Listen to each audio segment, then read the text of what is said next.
안녕하세요. 저는 가게를 운영하며 두 아들을 키우고 있는 30대 후반의 싱글맘입니다. 이혼한 건 꽤 됐지만 이제야 제 이혼에 대해 이야기할 용기가 생긴 것 같아요. 솔직하게 말하면 다 잊은 줄 알았고 꼭꼭 덮어뒀다고 생각했거든요. 이혼이라는 게 환영받을 일은 절대 아니라는 데에 저도 솔직히 동감하는 편이에요. 당사자들이 아닌 아이들이 고통받을 생각을 먼저 해야 하니까요. 그렇기 때문에 절대로 경솔하게 생각하면 안 되는 부분이기도 하죠. 그런데 왜 이혼했냐고요? 그것도 아이들 때문이라고 대답할 수밖에 없네요. 시댁은 저와 아이들에게 그다지 좋은 환경이 아니었거든요. 저도 살아보기 전에는 아무것도 몰랐어요. 전 남편의 가족들이 어떤 사람인지를 내가 알 길이 없었다고 그렇게 말하는 것도 변명처럼 느껴지기는 하지만요.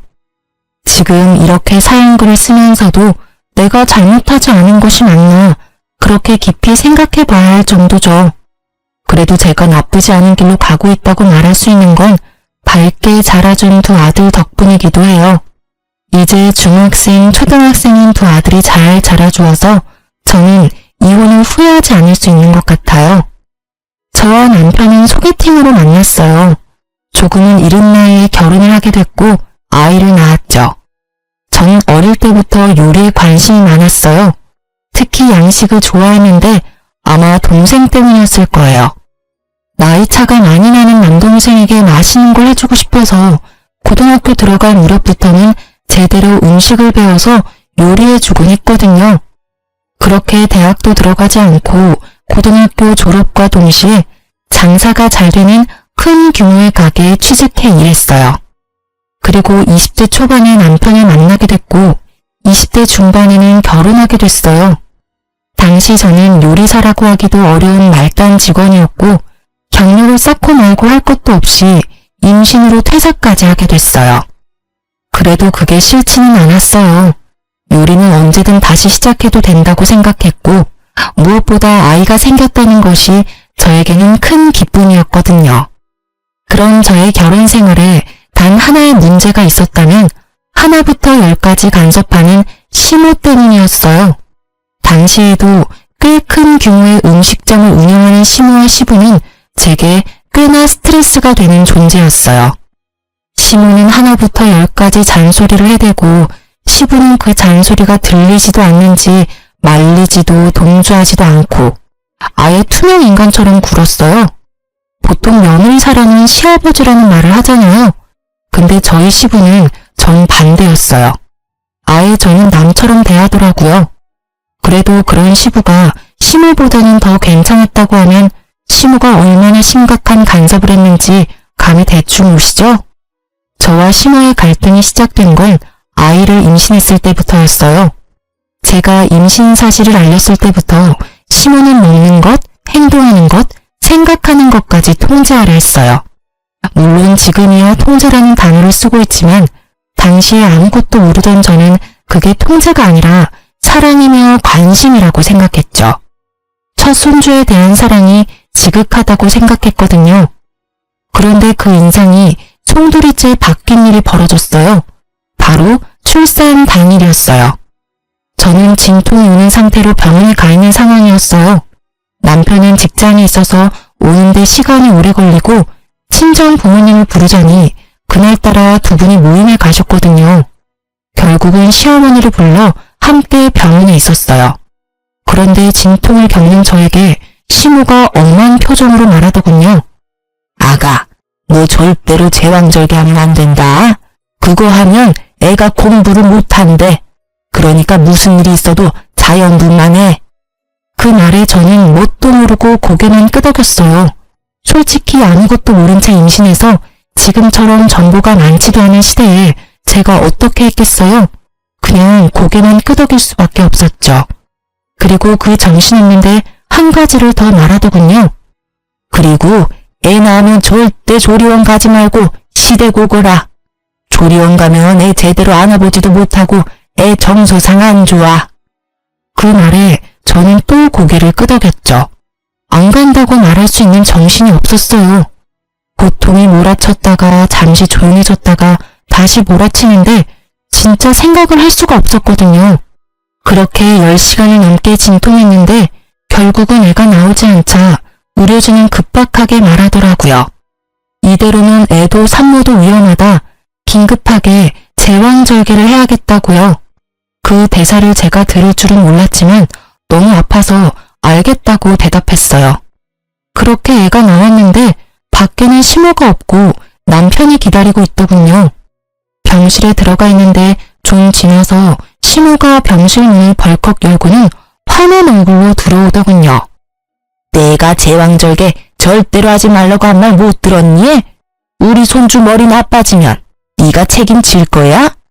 남들은 잘만 하는 자연분만을 왜 못해서 제왕절개를 해? 그만큼 들었으면 나 같으면 5기로라도 자연분만 하겠다. 그걸 못 참고. 어머님, 근데 의사 선생님이 제왕절개 안 하면 너무 위험하다고 했어요. 저도 아이도. 저도 일부러 그런 건 아니고요. 의사 선생님한테 물어보시면 정확하게 아실 거예요. 의사가 뭘 알아? 그 사람들은 그냥 애만 빼주면 되는 사람들이라고. 네가 해달라고 했으니까 해줬겠지. 결국은 화만 마구 낸 시모는 씩씩거리며 집으로 돌아갔어요. 저는 출산을 하고도 욕을 얻어먹는 기이한 경험을 했죠. 그 뒤에 친정엄마가 왔는데 결국 울어버렸어요. 부모님은 제가 임신으로 고생한 것 때문에 운다고 생각하신 것 같더라고요. 그냥 별말 없이 그런 거라고 생각하게 놔뒀어요. 시모 때문이라고 말하면 당장이라도 저를 끌고 갈 것 같았거든요. 그렇게 입원 후 조리원 대신 시모 집으로 향했어요. 시모는 화가 완전히 가라앉지는 않은 모습이었지만 그래도 최소한의 준비는 다 해놓은 상태였어요. 그러나 다른 부분에서 시모와의 마찰은 바로 생겼어요. 너 분유는 왜 가져왔어? 애한테는 모유야. 모유를 먹여야 애가 튼튼하게 크는 건 모르니? 분유 다 갖다 버리거라. 애가 아무것도 모르고 임신을 해? 분유를 준비하라고 일러준 건 저희 친정엄마였어요. 친정엄마가 모유가 잘 안 나오는 체질이었다고 하더라고요. 저도 마찬가지였는지 병원에서 애 젖 물렸는데 젖도 안 나오는 데다가 애는 거부하고 완전 난리였죠. 그래서 어쩔 수 없이 분유를 먹였던 거고요. 제가 말할 틈도 없이 시모는 제 가슴을 꺼내더니 마구잡이로 쥐어짜며 억지로 모유를 빼내려고 하더군요. 정말 통증이 상상 이상이라 앓는 소리가 날 정도였거든요. 그렇게 조금이라도 나오면 이번에는 애가 안 먹는 거예요. 아마 아이 크기가 작아서 젖을 제대로 못 물었던 것 같아요. 그것도 모르는지 억지로 애한테 모유를 먹이려니 애는 얼굴이 벌겋게 될 정도로 목을 돌려 거부를 하더군요. 결국 모유 먹이기가 실패하자 시모는 화가 난 듯 보였어요. 야, 모유가 이렇게 안 나올 수가 있어? 너애 태교할 때 뭐 했어? 뭘 했는데 모유가 이렇게 안 나와? 아우 정말 미쳐. 진짜 넌 뭐 하나 제대로 하는 게 하나도 없니? 결국 꽥 소리를 지른 시모 때문에 애는 놀라서 경계하듯 울고 저는 너무 놀라 아이를 얼른 시모 품에서 빼앗고 몸을 돌렸어요. 그 탓에 시모는 엉덩방아를 찍어버렸지만 그런 게 눈에 들어올 리가 있나요? 애가 완전 자스러지게 우는데. 달래놓으면 배고파서 울고 울면 모유를 먹이라며 눈에 쌍심지까지 켜고 저를 지켜보는 시모 때문에 결국 저는 버틸 수 없었어요. 시모가 본인 앞에서 차곡차곡 풀었던 짐들을 다시 챙겼어요. 시모는 제가 정리하는 거라고 생각한 모양이더라고요. 저를 두고 잠시 밖에 나간 사이에 저는 친정엄마에게 전화해서 데리러 오라고 했죠. 그리고 얼마 있다가 엄마가 도착했다는 전화를 하자마자 애를 안고 짐을 질질 끌고 밖으로 나왔어요. 다행히 시모는 어딜 갔는지 없는 상태였고요. 그렇게 무사히 탈출에 성공한 저는 친정으로 도피했어요. 친정집까지 가는 길에 남편에게 전화가 오더군요. 시모 전화를 무시했더니 남편이 연락이 온 거예요. 당신 도대체 어디야? 엄마가 당신 없어졌다고 난리도 아닌데. 지금 바쁘면 저녁에 친정으로 와. 나 친정 가. 시댁에서 조리 못하겠어. 그렇게 말하고 전화를 뚝 끊어버렸죠. 그리고 저녁에 남편이 친정에 들렀더군요. 여보, 왜 여기 와 있어? 어머니가 엄청 찾으셨어. 당신 걱정돼서. 걱정? 무슨 걱정? 내가 그 집에 가자마자 무슨 짓을 당했는지 알기나 해? 왜 그래? 무슨 일 있었어? 저는 서러운 마음에 울면서 남편에게 하소연하듯 말했어요. 어머님, 자연분만 안 하고 제왕절개했다고 나 혼낸 것. 그리고 모유도 안 나오는데 억지로 모유 주려고 내 젖가슴까지 쥐어짜면서 애한테 억지로 먹이려고 했어. 애가 입이 작아서 못 봤는데도 억지로 먹이려니 애는 얼굴 빨갛게 돼서 울지 나는 아프지. 게다가 모유를 안 빨래는 애한테 모유 주라며 분유는 가져가 버리고. 아니, 어떻게 그러실 수가 있어? 무턱대고 안 되는 걸 되게 하라며 강요하는 게 말이 돼? 그 상태로 무슨 산후조리를 해? 결국 우는 제 앞에서 남편인 친정 부모님 눈치를 보며 그러더군요. 어머니가 첫 손주라서 마음만 앞서서 그런가 봐. 내가 어머니한테 당분간 여기서 조리한다고 말해놓을게. 애 좀 클 때까지는 집에도 안 오시도록 해줘. 솔직히 어머님 좋은 마음으로 볼 자신이 없어. 결국 남편은 제가 본인 앞에서 시모에게 전화해 조리는 친정에서 하기로 했고 당분간은 만나러 오지도 말라고 못을 박았어요. 그랬더니 수화기 너머로 아주 고래고래 고함 치는 소리가 들리더군요. 남편은 쩔쩔 매더니 대충 얼버무리고 전화를 끊더군요. 그게 화근이었어요. 시모는 그 이후로는 제 폰으로 문자를 마구마구 보내기 시작했어요. 완전 문자 폭탄이었죠. 네가 우리 집 망쳤다. 애 하나 낳은 게 유세냐? 네가 뭔데 내 아들 집에 오라 마라 하냐? 몇 번이고 몇 날 며칠을 그렇게 문자를 보내는데 죽겠더라고요. 사람이 피나나 죽는다는 게 어떤 건지를 이때 알았죠. 저도 참지만은 않았어요. 당장 시모에게 전화를 걸었어요. 어머님, 이런 식으로 문자 보내시면 안 되죠. 솔직히 제가 오죽했으면 남편한테 그런 하소연을 했겠냐고요. 애가 배고파서 우는데 모유 먹어야 한다면서 분유까지 뺏어가 버리시고. 애가 안 먹는데 그러면 어떡해요? 그대로 애를 배고프게 만들어요? 배고파서 내내 우는 애를? 그거야말로 문제 있는 거 아니냐고요. 세상에 어느 시어머니가 손주를 그렇게 다뤄요? 너 말 다 했어? 야, 남들 다 아는 거 못하는 네 잘못이지 그게 왜 내 잘못이야? 그리고 손주 잘못되면 다 네 탓이라고 내가 말했지? 제왕절개 하지 말라니까 기어코 해놓고선 조리까지 해준다고 했더니 홀라당 친정으로 도망이 나가고. 어이구, 그래서 애는 잘 키우겠어? 제왕절개라도 할 말 많은데 저 그거 안 하면 애랑 둘 다 죽는다고 했거든요? 어머님이 의사예요? 의사도 아니면서 의사 말 다 무시하고 저한테 자연분만하라고 하면 제가 목숨까지 걸어야 하는 거예요? 어머님이 아무리 대단해도 그건 아니죠. 의사가 아니라는데. 그래도 여전히 어머님은 어머님 생각만 하시잖아요. 애가 바보가 되든 말든 제가 알아서 키울 테니까 걱정하지 마세요. 어머님한테 키워달라고 안 할 테니까 앞으로 저한테 연락 마세요. 할 말 있으면 그이한테 전화하시고요. 결국 저는 전화를 끊어버리고 시모 전화를 수신 거부 처리했어요. 속에 어찌나 천불이 나는지. 연락을 안 받으니 점점 나아지긴 하더군요. 남편에게 연락이 왔는지 남편이 왜 연락 안 받냐길래 문자 폭탄 보여주며 이래서 수신 거부해놨다고 했더니 남편도 아무 말 없이 수긍하더라고요. 결국 시댁에는 가지 않게 되었어요. 남편이 제게 시댁에 가자고 말도 꺼내지 않았거든요. 그렇게 안 보고 사니 그나마 스트레스는 덜 받았어요. 그런데 그 평화로움도 오래 가지는 못했어요. 남편이 퇴직을 했거든요. 퇴직했다기보다는 권고사직이었죠. 직장이 힘들어지면서 사람을 내보내야 하는 상황이 발생했고 남편이 그 중에 한 명이었어요. 그 부서에서 가장 애매한 위치에 있던 게 남편이었거든요. 그렇게 퇴사하고 나니 집안 가계가 기울더군요. 퇴직금과 실업급여로 버틸 수 있는 건 잠시뿐이었어요. 결국 남편은 이참에 직장을 그만두고 시부모가 하는 음식점에서 일을 하기로 했어요. 솔직하게 말해서 저는 그게 너무 싫었어요. 가족 병행이라는 것도 별로였지만 시모 성격을 아니 분명히 남편에게도 간섭할 게 분명했거든요. 당시에 저는 다른 곳에서 보조 셰프로 일하고 있었는데 월급은 그리 많지 않았어요. 예전만큼 돈을 벌지 못하자 남편이 저에게 이야기를 하나 꺼내더군요. 혹시 우리 부모님 가게에서 같이 일할 생각은 없어? 한 사람이 문제 일으켜서 나가는데 다른 사람 뽑으려니. 솔직히 가족한테 돈 나누는 게 돈이 더 돼. 순수익을 4등분해서 준다고 하니까 우리도 꽤 벌 수 있을 거고.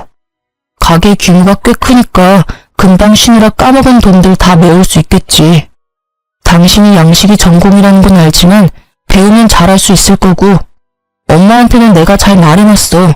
스트레스 주지 말라고. 엄마도 많이 수그러들었거든?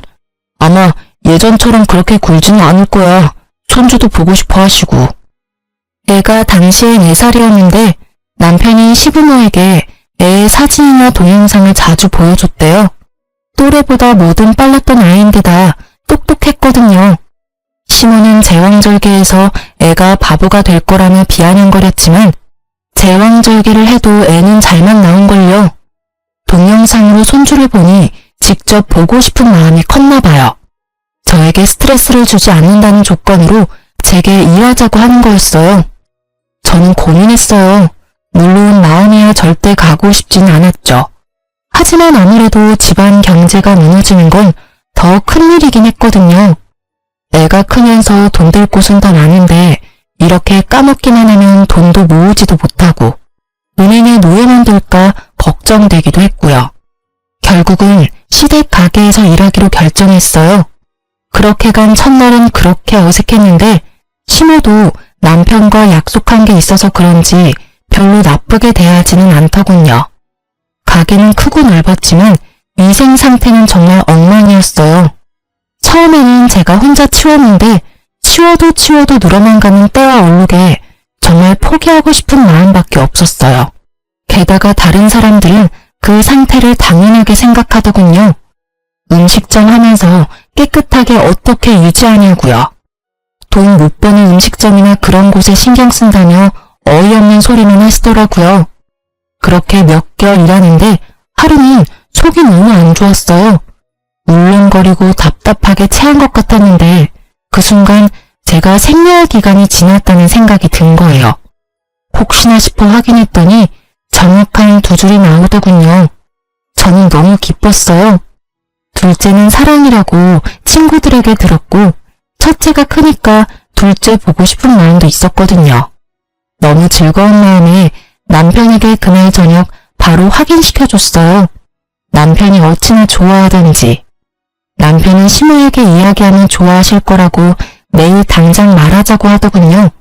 솔직히 첫째 때 좋은 기억이 없어서 시모에게 알리고 싶지는 않았지만 어차피 임신했으면 만삭이 되면 일을 못하게 될 테니 미리 이야기하는 게 낫겠다 싶어 알겠다고 했죠. 그리고 다음날 남편과 제가 둘째 임신 소식을 알렸어요. 뭐? 너희 지금 우리한테 상의도 없이 애 가진 거야? 네?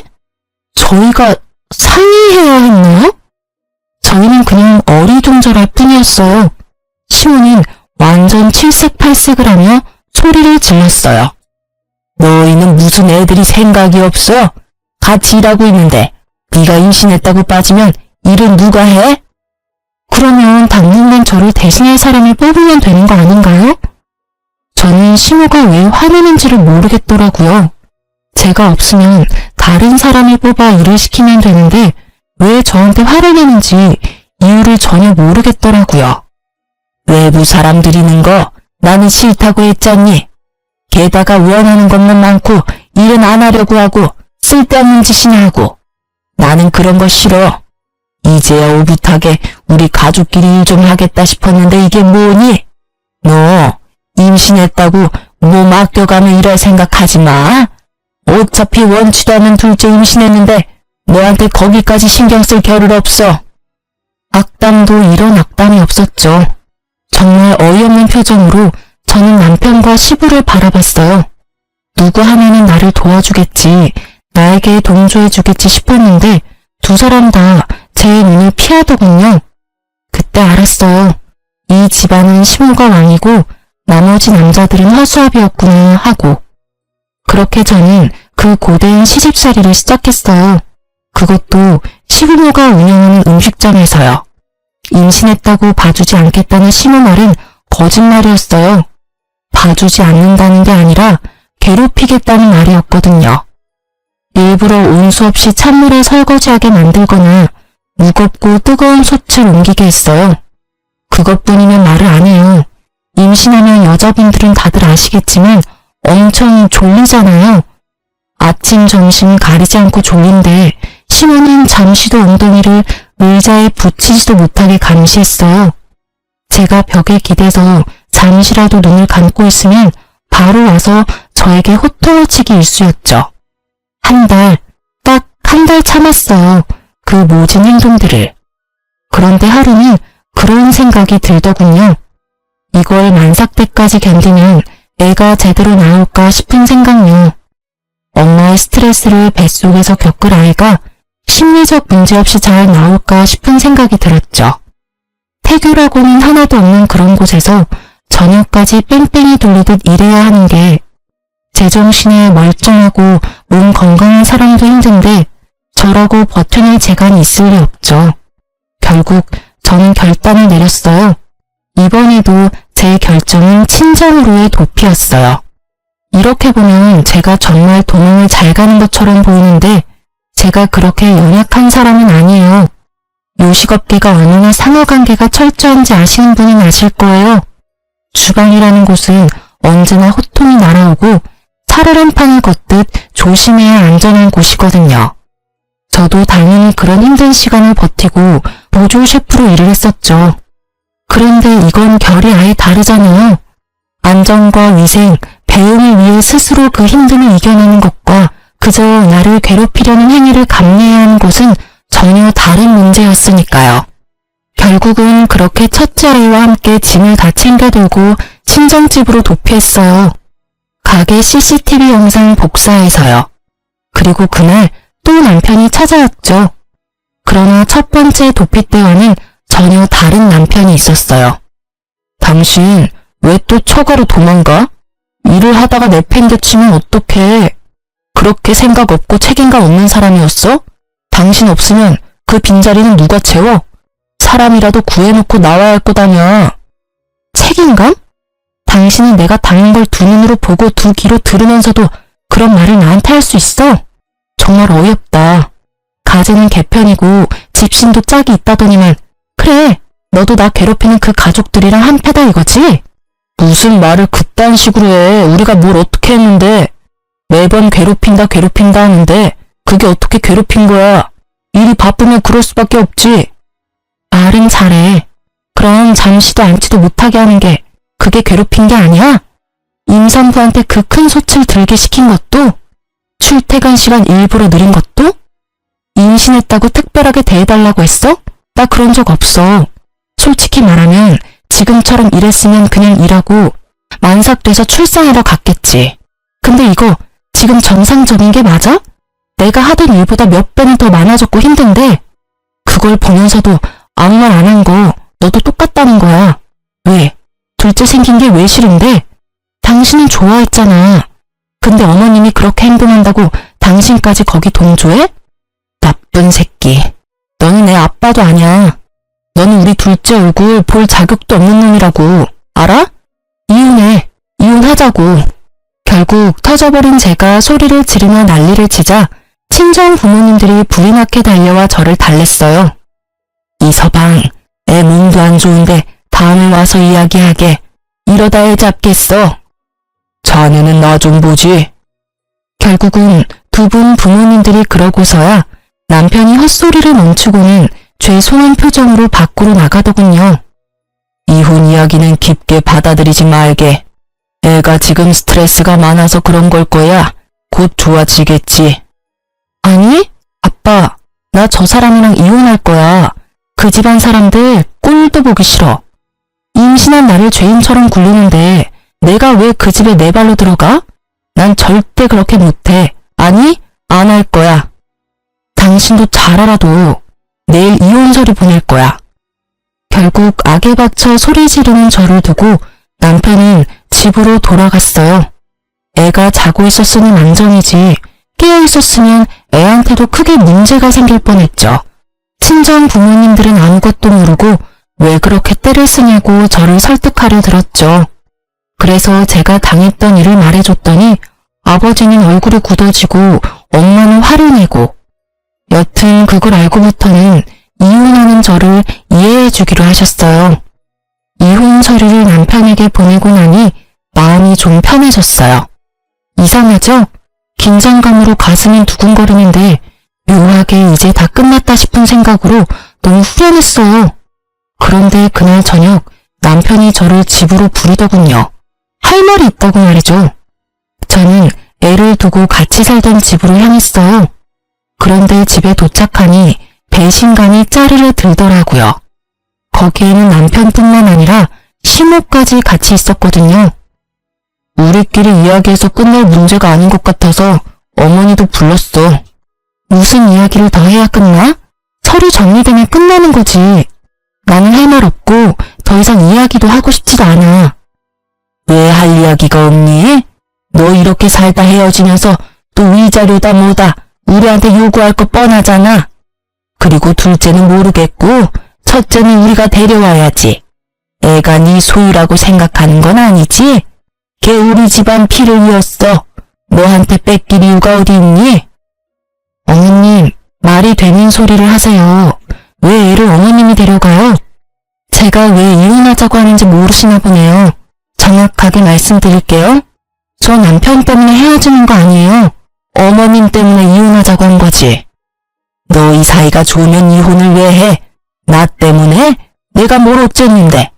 내가 너한테 그리 못하디? 어디 가서 말하기 부끄러워서 네가 애 못 키우고 가정 못 지킨 주제에 말은 아주 잘하는구나. 그래, 뭐가 그렇게 안 입고 어서 이혼하자는 거니? 말해봐. 내가 뭘 그렇게 잘못했어? 지금 그걸 모르세요? 둘째 임신하고 명백하게 저 괴롭히신 거 기억 안 나세요?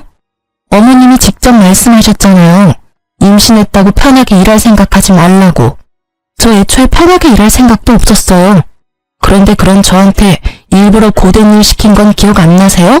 어머, 나는 너한테 미리 이야기했어. 임신한 건 네 잘못이지 않니?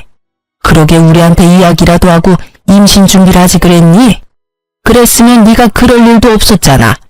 그리고 임신했다고 특별하게 대해주는 것도 웃기지 않니? 나 때는 임신해도 밭일해야 했고 눈치 보며 음식도 줄여야 했어. 그런데 너는 같이 일하면서 혼자 임신해버리고 남은 사람들 고생할 건 생각도 안 하는 이기주의자잖니? 그게 어떻게 이기주의예요?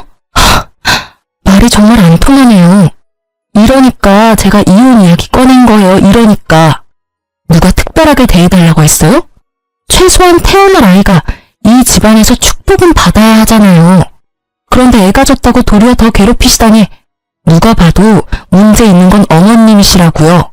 게다가 애 태어나면 어떻게 할 건지 눈에 훤히 보이는데 이 상황에서 출산을 해요? 솔직히 말해서 1초도 있고 싶지 않아요. 그리고 우리 첫째 데려갈 생각 꿈도 꾸지 마세요. 애가 어머님만 보면 자지러지게 우는 거 모르세요? 낯을 가리는 수준이 아니라고요. 그런 애를 어떻게... 게다가 임신한 임산부를 이렇게 홀대하는데 애라고 잘 봐주시겠어요? 조금이라도 마음에 안 들면 저한테 한 것처럼 모질게 굴겠죠. 오냐, 뚫린 입이라고 아주 시어머니한테 못하는 말이 없구나. 네가 그렇게 잘났어? 네가 뭐든 다 안다고 착각하지 마. 그리고 애 안 주면 그 애한테도 우리 집 재산은 안 줄 거야. 상속 같은 거 받을 생각 하지도 마. 그딴 돈 필요 없어요. 우리 집에도 돈 있거든요. 애 놔두고 돈들. 누가 애 양육에 더 잘 어울릴지는 나중에 따져보면 알겠죠. 그리고 그런 착각 안 하니까 이혼 변호사 만나러 갈 거예요. 있었던 일 다 이야기하고 애를 제가 데려올 수 있는 방법 찾을 거니까요. 그리고 미리 말해두는데 둘째 임신 중에 일 과하게 시킨 것도 친권 양육권 지정하기 전에 다 말할 거니까 알아서들 잘 준비하세요. 그렇게 이야기하고 저는 홀로 집으로 돌아왔어요. 너무 화가 났어요. 남편이 제 편을 들어주고 안 들어주고는 이제 상관없었어요. 그냥 자기들은 가족이라고 저를 그런 식으로 내놓는 게 너무 열받았거든요. 게다가 애 안 주겠다니, 재산으로 협박하는 천박한 모습이라니. 저는 시간이 지날수록 이 이혼에 대한 확신이 짙어졌어요. 제가 잘못한 게 아니라는 생각이 강하게 들었거든요. 뱃속의 아이 때문이라도 빨리 모든 걸 정리하고 싶은 마음뿐이었어요. 결국 저는 남편과 이혼을 했고 당시에는 최대한 받을 수 있을 만큼은 받았어요. 아이 친권과 양육권도 아슬아슬하게 제가 지인의 가게에 취직하면서 제게 좀 더 유리하게 진행됐고요. 그리고 몇 달 지나지 않아 시부모 가게 앞을 지날 일이 있었는데 문이 닫혀 있더라고요. 으스스한 게 그 큰 부지에 가게가 닫혀 있으니 보기 너무 안 좋더라고요. 무슨 일로 저렇게 되어 있나 싶었는데 폐업 처리라고 크게 붙어 있더라고요. 저는 집에 돌아와서 친정엄마에게 물어봤죠. 혹시 전 남편 가게 어떻게 됐는지 아냐고요. 솔직히 저는 그쪽으로는 눈도 두기 싫은 사람이라 여태껏 소식을 궁금해하지도 않았거든요. 너 몰랐어? 너 나가고 새로운 직원 구했는데 그 직원이 위생불량으로 신고했대. 그래서 사람들 나와서 확인하고 난리가 났었거든. 결국 그걸로 처벌받았는지는 모르겠는데 사람들이 있는데 와서 그런 일 벌어지니까 소문이 안 날 리가 있어? 아무리 그래도 동네 장사인데 관광객 상대는 몰라도 동네에서 그러면 이미 끝장난 거지. 그 뒤로 영업은 계속했다는데 손님이 뚝 끊겨서 폐업 신고했다더라고. 근데 너 있을 때도 그랬어? 그 이야기 들으니 신호 가게에 불량했던 위생이 다시금 떠올랐죠. 아, 그런 게 있었지 하고요. 알고 있었다면 제가 먼저 신고했을지도 모르는데 그 당시에는 제 앞가림하는 것만으로도 바빠서 그런 건 생각도 못했거든요. 나 있을 때도 엄청 더러워서. 근데 나 나오기 전에 청소 엄청 꼼꼼하게 하긴 했는데 그 짧은 시간 동안 또 그렇게 더럽게 썼나 보네. 습관이란 게 참 무서워. 손에 익지 않으면 잘 안 하게 되고 손에 익어버리면 뗄 수가 없지. 아유, 그러니? 아, 그리고 이번에 신고당하는 게 처음도 아니라던데 너 들어가기 직전에 일하던 직원이 그런 신고하겠다고 몇 번 협박했었던가 봐. 결국에는 너희 시어머니가 무마하려고 돈 좀 썼다던데 그러고도 이 꼴이니 2번이나 신고당한 셈 아니니? 결국은 그렇게 본전도 못 찾고 빚만 생겼겠지. 그제야 왜 시모가 저에게 가족 경영을 강조했는지 이해할 수 있었어요. 이미 척진 며느리라도 데려와야 그런 위험을 방지할 수 있다고 생각한 모양이에요. 참 대단하신 분들이다 싶었어요. 음식점 하면서 더럽게 유지하는 것도 대단하고 신고당하기 싫어서 가족들 끌어들이는 것도 대단하고. 근데 그 부지는 왜 안 팔렸어? 좀 외지 있긴 하지만 그래도 가격 좀 나갈 건데. 어머 얘, 그 동네 상권 다 죽었어. 옆 동네 젊은이들 많이 찾아오는 곳에 새롭게 맛집 골목 만들어줘서 땡땡동은 상가 임대도 잘 안 들어온다던데. 아마 부지 팔기는 더 힘들 거다. 그리고 식품위생으로 신고당해서 동네 사람들한테 눈도장 제대로 찍혀서 새 음식점으로 들어오면 뭐하니? 새로 들어와도 장사 안 될 게 뻔한데. 동네 사람들한테 더럽다는 인식 없애려면 시간 좀 걸릴걸? 친정엄마 이야기를 들으니 끄덕거릴 수밖에 없었죠. 음식점이라는 건 위생과 관련된 소문에는 예민할 수밖에 없거든요. 모르고서라도 거기를 샀다가 음식점을 하면 바로 망하게 되는 지름길이니까요. 결국 시모는 전 재산 어쩌고 저쩌고 하더니 본인이 스스로 관리 잘못해서 날려먹고 말았네요. 그때 재산 중이 많이 했을 때 아이를 지켜낸 제가 참 잘한 것 같다고 생각했어요. 그리고 그 뒤로 저는 지인이 운영하는 가게에서 출산 직후 그만뒀어요. 아버지가 집에서 제 요리를 맛보시고는 장사 미천을 마련해 줄 테니 음식점을 운영해 보라고 했거든요. 처음에는 겁이 많이 났어요. 젊은 사장이라니. 아직 제가 제대로 된 요리사가 아니라는 생각을 했거든요. 그래도 아버지의 권유와 격려에 결국은 제 이름의 가게를 오픈하게 됐어요. 큰아버지가 한적한 골목길에 건물이 하나 있었는데 그 1층을 조금 싼 값에 임대하셔서 그곳에서 양식 음식점을 운영했어요. 그런데 그 골목에 하나둘씩 젊은 감성의 가게가 생기더니 결국에는 맛집 골목처럼 상권이 형성되어서 2년 만에 저희도 그 이득을 충분히 누리게 됐죠. 음식점은 장사가 너무 잘 돼서 몇 년 만에 확장하게 됐어요. 그 건물 1층에 제 가게와 휴대전화 가게가 있었는데 결국은 그 휴대전화 가게가 임대 계약 종료로 나가고 큰아버지가 그쪽을 저희가 확장해서 쓸 수 있게 만들어줬어요. 저희도 확장하고 나서는 시세와 같이 임대료를 지불하며 가게를 운영하기로 했어요. 가게가 커졌으니 사람을 구해야 했어요. 그만큼 홀과 테이블이 늘어나서 당시 있던 직원만으로는 너무 감당이 안 될 정도였거든요. 우리는 홀 직원에 더해서 주방에서 저를 도와 보조 셰프를 해줄 사람을 찾기로 했어요. 그렇게 구운 광고를 냈어요. 며칠 동안 사람들이 많이 찾아왔는데 홀서빙은 금방 구했는데 주방 보조해줄 이모님 찾기가 생각보다 힘들었어요. 그래서 골머리를 앓고 있는데 문 열리는 소리가 들리더니 누군가 들어오더라고요. 그때는 오픈 전이라 저도 사복을 입고 있었는데 고개를 돌리고 딱 보니 전 시모가 거기 있었어요. 저도 상대방도 무척 놀란 표정이었어요. 그러나 놀란 표정도 잠시 전 시모는 표독한 표정으로 제게 시비를 걸듯 말했어요. 너도 직장 구하러 왔니? 이혼하면서 나갈 때는 아주 이혼만 하면 세상 편하게 살 것처럼 하고 나가더니 결국은 너도 이렇게 나이 먹고 구직이나 하고 다니잖아. 그 말은 제가 하고 싶은 말이었지만 말을 참았어요. 여기는 왜 오셨어요? 저랑 싸우러 오신 거예요? 네가 여기 있는 줄 내가 어떻게 알고 여기 와? 난 여기 구인 광고 보고 면접 보러 온 거야. 너도 구직하러 온 거 같은데 나랑 같이 있으면 넌 못 붙어. 내가 여기 사장님한테 네가 얼마나 못된 계집인지 아주 상세하게 이야기해 줄 거니까. 싸우러 오신 게 아니면 말 조심하세요. 저도 이제 그쪽 분 제 시어머니라고 생각 안 하니까요. 남남이 된 지 얼마나 오래됐는데 여전히 저한테 굉장히 모질게 구시네요. 남한테 이렇게 하시면 당장 소송인 건 모르세요? 그딴 거 난 알 필요 없고 알고 싶지도 않아. 나한테 필요한 건 네가 우리 아들이랑 이혼하고 비루하게 빌어먹고 사는 걸 보는 게 더 중요해. 모든 게 내가 생각한 대로 맞아떨어졌으니까. 너 같은 성격에 어디 가서 잘할 거라고 생각한 게 이상하긴 하지. 우리 집 풍비박산을 내놓고 아주 저 혼자 잘 살려고 하는 건 말도 안 되지. 너 때문에 우리가 이렇게 됐는데. 가게 폐업했다는 이야기는 들었어요. 그런데 그게 제 탓이라고요?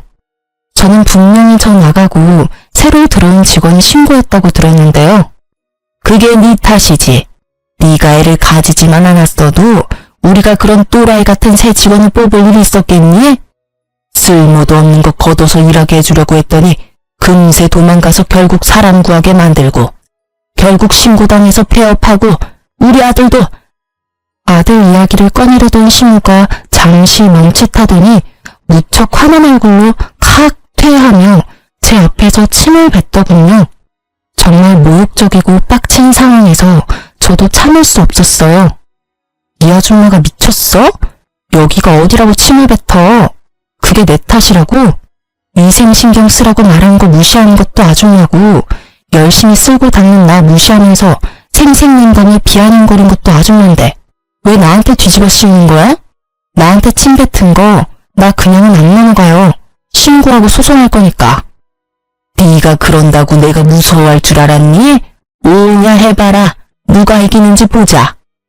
그때 안에 있던 매니저가 큰 소리에 놀라서 나오더라고요. 사장님, 무슨 일이세요? 이 아주머니는 또 누구시고? 사장님? 매니저가 제게 사장님이라며 부르며 뛰어오니 시어머니 놀란 토끼처럼 동그랗게 변하더군요. 저는 열이 받을 대로 받아서 시모에게 말했죠. 왜요? 사장이라니까 좀 달라 보여요? 내가 여기 사장이에요. 이제 머리가 좀 돌아가요.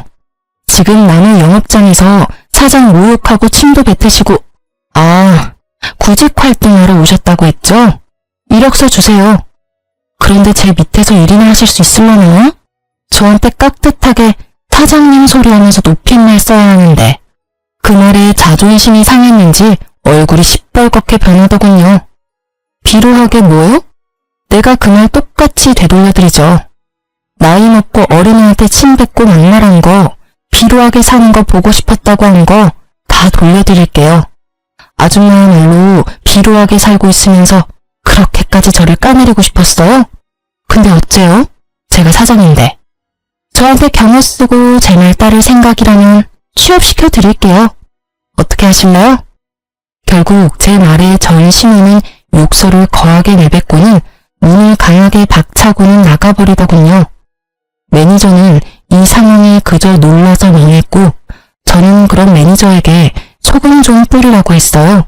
재수가 더럽게 없으려나 보다 하고요. 나중에 알고 보니 신우가 저한테 공격적으로 나온 이유가 있기는 하더라고요. 가게 폐업하고 가족 모두가 취업 전선으로 내몰렸다고 하더라고요.